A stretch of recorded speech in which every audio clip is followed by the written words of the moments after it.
Correct restraint of heavy loads should be included in relevant driving tests, a Tasmanian coroner has recommended.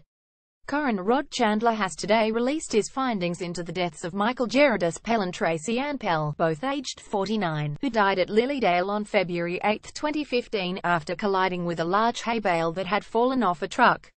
Mr. Pell was driving his Suzuki motorbike and Mrs. Pell was his pillion passenger. Traveling north towards Lilydale was a truck with a trailer being driven by Gerald Alfred Davis. Both the truck and the trailer were fully laden with round bales of hay, each wrapped in plastic and weighing approximately 500 kilograms. Two of the bales fell from the trailer onto the southbound lane and into the path of the Suzuki. The cause of Mr. Pell's death was multiple severe neck and chest injuries, and Mrs. Pell died due to chest and abdominal injuries from the collision.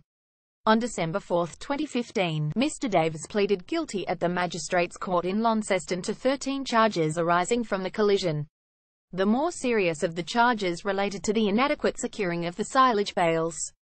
Mr. Davis was fined $12,000 and disqualified from driving for 4 months. It is obvious that the tragic deaths of both Mr. and Mrs. Pell was a direct consequence of the failure on the part of Mr. Davis to properly secure the bales of silage, Mr. Chandler said.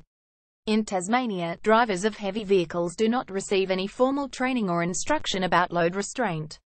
Mr. Chandler recommended that Transport Tasmania incorporate in its licensing test for drivers of heavy vehicles questions relating to the National Load Restraint Guide and appropriate loading methods.